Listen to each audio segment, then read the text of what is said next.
Ladies and gentlemen, the American Jury and Bulldog Nation, welcome to the Eric Deters Show. Well, we are on the Friday before the great day, Monday, the inauguration, January 20th, where President Trump will be inaugurated as the 47th President of the United States. If you are not going to the inauguration, I got too much work to do, didn't want to go. I am going to host a shindig at Boondocks on US 42 in Union from 10 o'clock in the morning through Trump's speech. So if you're not doing anything on Inauguration Day and you want to watch it with a group of like-minded folks, come on out to Boondocks and celebrate the inauguration with me. It is going to be the coldest day in 40 years on Monday, a Siberian. Lots of activities going on this weekend, too many of them to cover. You can check them out on your phone, but the bottom line is it is going to be an historical day, and we will report our comments about all of it. Michelle Obama, you know, her not attending the funeral of Jimmy Carter and her not attending the inauguration raises some interesting questions. There's speculation that there might be some marital problems. Well, I can say this, not going to Jimmy Carter's funeral, the Democrat, that's kind of odd. Not going to Trump's inauguration, fair enough. But if that's not the case, Michelle Obama, you know, these other spouses are going, do you think that Jill Biden wants to be at this inauguration? Hell no. Trump didn't go to Biden's, but if you remember at the time, there was a lot of bad blood about what was going down with the election. And Trump felt very cheated. But, you know, it's interesting because I'll never forget this. It's seared in my brain. The night that Obama won, Michelle Obama said it was the first time she was ever proud to be an American, or something to that effect. I was like, really? Really? So it's almost like only if Michelle Obama gets the goods is she satisfied, as opposed to the greater good of this country. I think Michelle Obama, I can't stand the woman, to be candid with you. I mean, I think she's a first class. And, you know, we'll see what happens, but who knows. Kristi Noem is, right now as I'm talking to you, I've been watching a little bit of it. She's before a committee of the United States Senate to get approval and recommendation, and she is kicking ass. Again, how the hell can anybody question? I mean, how can the Democratic senators question Kristi Noem? Really? Joe Biden is commuting 2,500 more sentences. He's a gangster. He's a crook. He might be forming a gang. Maybe everybody he commutes, Hunter's forming a gang with all of them. Elon Musk is interested in buying TikTok. That'll be interesting. Troy Mike has been appointed to the United States Air Force Secretary.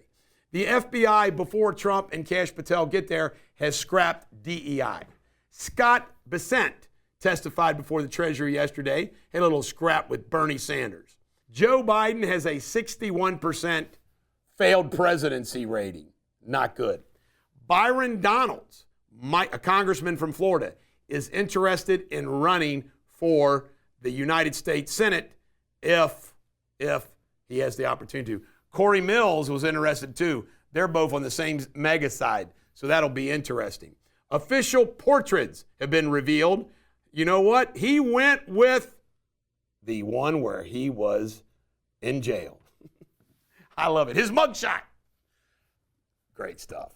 Snoop Dogg apparently is going to host and party at a Bitcoin inaugural ball. There's songs like there's so many inaugural balls, Trump's going to have to attend each of them for 5 minutes. 33 hostages are going to be released still.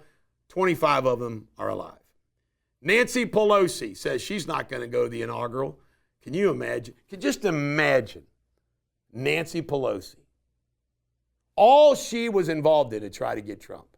How much hatred for Trump. She's the architect behind the Kamala Harris. Boy, is she hating life. Elon Musk says the space debris is just going to be a skylit for enjoyment. Why not? Jim Acosta CNN apparently is going to maneuver him out because they don't want a guy that Trump hates to be covering the White House. And Sylvester Stallone, Mel Gibson, and John Voight have been appointed as President Trump's envoys to Hollywood. He wants to make Hollywood great again. Great move. As I said, I want to conclude with this. As I just said on a Facebook Live, it is fascinating to me that the failed presidency of Joe Biden and woke fatigue are the two issues that are uniting this country right now. You're going to have some people that are never going to come around. But when you have Fetterman and Zuckerberg and Bezos, et cetera, et cetera, et cetera, I think everybody's like, you know, he did a bad job. I'm tired of woke fatigue. Why not? Let's focus on solving problems. It's a beautiful thing. I'm glad to be a part of it. This is the Bulldog. Coming up next, local news. Local news. I only have two stories for you. FTAB Pureval says the city of Cincinnati is not going to fight Trump on immigration. Smart move. Remember what I talked about? Coming together. And the Senate seat. Word is today, DeWine is going to nominate John Husted, his lieutenant governor, to the U.S. Senate seat vacated by J.D. Vance. That clears the deck for the governor's race with Yost, unless Vivek Ramaswamy would want to run. However, I think old Vivek, he's going to be hanging out with Musk. That's going to be enough. And Northern Kentucky housing crisis, it cracks me up that they have to study this, the Northern Kentucky Chamber of Commerce. Build lower value housing. Find places in this county, in these three counties, where you can build housing that's affordable and build it. There, I solved that problem. Coming up next, Jamie Spindley in his World News. If he's a little grumpy, it's because he lost 2 games in chess today to me. Hello, ladies and gentlemen. Today's world headlines. Denmark's Prime Minister, Ms. Frederiksen, told Donald Trump that Greenland's future is for Greenland to decide. This follows Trump's suggestion that the U.S. was interested in acquiring the automatic territory. In a 45-minute call, Frederiksen assured Trump that Denmark remains committed to Arctic security. Pakistan's international airlines face backlash after releasing an ad showing a plane flying towards the Eiffel Tower. The ad prompting resumed flights to Paris drew sharp criticism for its unsettling imagery, despite its intended message, Paris, we're coming today. In other news, Sierra Leone has recalled its ambassador from Guinea after 7 suitcases of suspected cocaine was discovered in the embassy's vehicle. The incident has sparked investigations and raised concerns about diplomatic misuse. And dozens of flights were delayed or rerouted after debris from a SpaceX rocket explosion posed safety risks. The FAA briefly showed air traffic in affected areas to manage potential hazards as debris fell back to Earth. You're up to date on the latest world headlines. I'll be back tomorrow. Stay tuned for Sports Without Boundaries. Cheerio. All right, here we go with sports. Texans, Chiefs, Saturday, 4:30. Commanders, Lions, Saturday, 8 o'clock. Rams, Eagles, Sunday, 3 o'clock. Ravens, Bills, Sunday, 6:30. UK, Bama, Saturday, noon. Xavier, Marquette, Saturday, 2 p.m. Arizona State, Bearcats on Saturday. And Deion Sanders is considering being the next coach for the Dallas Cowboys. There you go, Sports Without Boundaries. All right, folks, I looked around. There wasn't much pop culture going on. So you know what? I'm doing a movie review. This movie is at the movie theaters. It's called Craven, the Hunter, and it's up on Prime. And I watched it the other night. It's great. Apparently, there was a lot of criticism about it.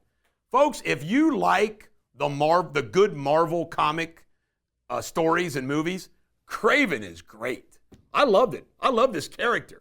It's a really good story. Told well. Russell Crowe plays the bad guy, who is his father. It's great stuff. The guy can talk to animals and whatnot. He's like a Dr. Dolittle on steroids, like rhinoceroses and whatnot. The bad guy is a guy named Rhino. He's another bad guy. There are a lot of bad guys. Craven, he's the man. This is the Bulldog. Every dog has their day. Have a great, safe, happy, joyful weekend.